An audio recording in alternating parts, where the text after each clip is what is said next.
Hey guys, welcome to Muscle Memory. My name's Malcolm. We're in Toronto at Smash Wrestling. Raj Dhesi, how are you? Yeah, I'm doing good. It's my first time in Smash Wrestling, but I met some of the guys in the locker room, see some familiar faces, some new faces.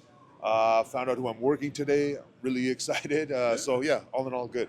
You must have made a great impression because your first match is for the World Championship. You and Psycho Mike.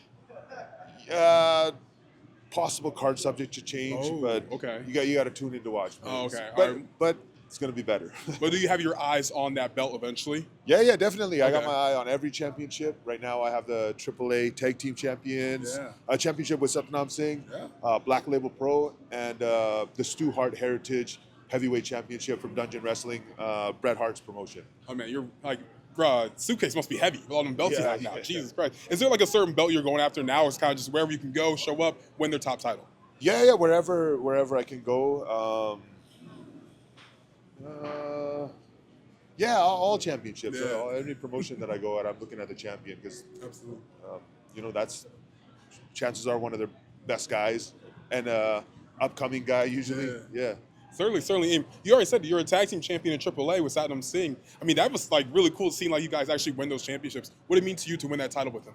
Yeah, it was awesome. It was at Triple Mania, Arena Mexico, sold out. I believe like 18,000 people. But with Satnam Singh, it's very important to me to give back to the next generation of South Asian wrestlers, in a way, mentor them, or I'm there for anything. Watch matches, give advice, make connections, anything. And then, of course, tag with them whenever the opportunity presents itself. So it was a amazing honor to be AAA Tag Team Champion. That's a major tag team championship, probably one of the best in the world, one of the higher ranking ones in the world. So it's a great moment. Now, a cool moment in your career was when you wrestled John Cena. Now, it didn't necessarily have a finish because Baron Corbin got involved and all that happened. But was it like wrestling John Cena, just having that match with him? Yeah, it was so much fun. And with John, he doesn't call a whole lot before. Yeah. He just listens to the crowd and calls it in the ring. Obviously, the finish being his Baron Corbin cash-in, etc. We all knew that was going to happen. But I'll tell you a funny story. Oh boy. I've always heard, like from producers, etc., like never do a test of strength. Like Vince hates it. He doesn't. He hates test of strength. He thinks it's stupid. So I'm in the match, and it's right in the beginning, and Cena calls test of strength. And usually when you do the test of strength, you kick him in the gut or whatever. So I lock up with Cena, and he doesn't call anything, and we just go into the test of strength, and he goes all the way down and then comes up. And then I think finally he said, kick me, but to do a test of strength, like if you notice, in the last decade, how many tests of strengths have you seen in WWE TV? Not a whole lot. Unless honestly. it's like a Has to be like some Lashley big versus guys. Braun, like a type maybe, but just in a normal match, there's no test of strength. But when we came back, obviously no one said anything. We got the thumbs up from Vince. And he mostly called it on the fly. It was so much fun. And he's retiring soon, so I'm glad that I got to work him. We had a few more matches on live events, some tag matches, some dark matches. So always a huge honor to be in there with John Cena. Absolutely. I want to ask you about another match. You wrestled Triple H in India, correct? Yes. What was it like wrestling him? I mean, like, that's a guy that's probably one of his last matches ever was against you. Yes, I believe it's got to be in his last 10 or something near that. No, it was awesome. The crowd was incredible that night. Actually, another funny story about that night in the arena. That night, there's a huge crack, and they couldn't sit in the anywhere. arena. Yes, like on the side of the arena, the whole wall. Yeah. Like kind of where the bleachers were. Yeah. It was a giant crack, so they couldn't sit anybody in that section. But we're lucky that the show went on because it was possible. Like, we can't have the show here. Yeah, of course, safety. Yeah, exactly. But everybody was safe. It was a great match. It was a fun match. I think I've shared this story before. When we got to the venue that day, I hadn't seen Hunter all day or any time before. He got busy doing media interviews. I was getting pulled a million different directions, and we never really had time to call it until like intermission time as we're getting ready, warming up. Like we called the main parts of it, the finish, etc., and the rest. Mainly, he just called in the ring. Oh wow. Yeah, it was really good. Do you ever get nervous, like if you haven't like called a match before it actually happens, like, or you kind of guy that's like I can kind of just go in there and just do whatever I need to Okay, do? so when I first started wrestling, like training, the thought of going out there and not knowing every single thing that was going to be going on in the match was frightening. I remember seeing some wrestlers they're like, oh, we'll just call it out there. I was like, how is that possible? I'm like, I can never do that. Yeah. It's not for me. But then, like, as I got experience, I got like forced into a situation where you kind of have to, like, you have a match against a veteran and he purposely doesn't want to call anything. Like, but Yeah. it's actually a good thing because you learn.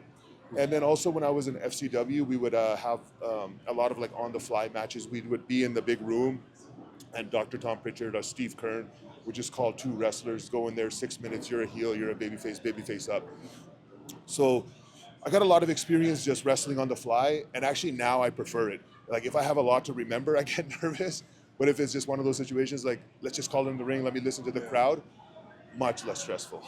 Oh wow! I had like one match. Obviously, I'm not a seasoned veteran like this guy, but like knowing every detail of it made it almost like easy for me. Not easy. I mean, it was hard. It hurt a lot. Yes. But like it made it a lot easier. But also, like there was moments where that we had to like kind of go off the script, I guess. Sure. And I was like, I don't know where to go with my body, what I'm doing. You figured it out, right? Yeah, we figured it out. Yeah. And I got beat. You know, of course, I got to take the pin. But talk more about you, right? It's like when you look at like this Canadian independent wrestling scene, I'm not from Canada, so I actually have never even been to this country until today. Yeah. But also just like trying to learn more about it. What should people look into when they want to get into like the independent wrestling scene in Canada? Yeah, there's promotions everywhere, all across Canada. Like even in a lot of these small towns, there's promotions that tour them. So first, for someone who wants to be a wrestler, just find a reputable school. There's several across Canada. Toronto here is a hotbed for wrestling. You're close proximity to New York, and just geographically, it's a good area. So a whole bunch of small cities here. Where I came up, Calgary, it was tough to get more experience because the cities were so far away. Vancouver is 12 hours away. You have Edmonton, which is 3 hours, but then you got to go to Saskatchewan or Winnipeg, which is 12 hours. Ooh. Yeah. So, so very long drives, but now there's more schools, there's more promotions. A lot of really, really good talent are coming out of Canada right now. The next generation, they're really stepping it up, especially here in Toronto. Amazing. Now, I have one last important question for you. So I already asked you about Waffle House. The people know it. The people understand that you love chicken breasts and egg whites and very bodybuilding-like foods. Jinder Mahal, Raj Dhesi, what is your Tim Hortons order? Oh, okay. Iced coffee. And they have, similar to what Starbucks has, those egg white bites. Oh, okay. They got some egg bites. Good. You know what? I actually eat the bagel and egg sandwich. The I had that this morning. Bacon, egg, lettuce, tomatoes. No bacon. Yeah, no bacon. No bacon. We don't need that. Yeah. Amazing. What's up next for you? Like, where can you find your social media to figure out what's going on in your career right now? Yeah, Instagram and Twitter at Raj the Maharaja, RajThemaharaja. Just one word. You can find me there. You can see what I'm up to, all the promotions that I'm going to be at. And if you see me in your area, come check me out. I feel like I have to ask this because I feel like people always ask this anytime I've done an interview with a former W superstar. Would you ever be open to going back there if there was a possibility, or maybe going somewhere else? Yeah, of course, if it makes sense.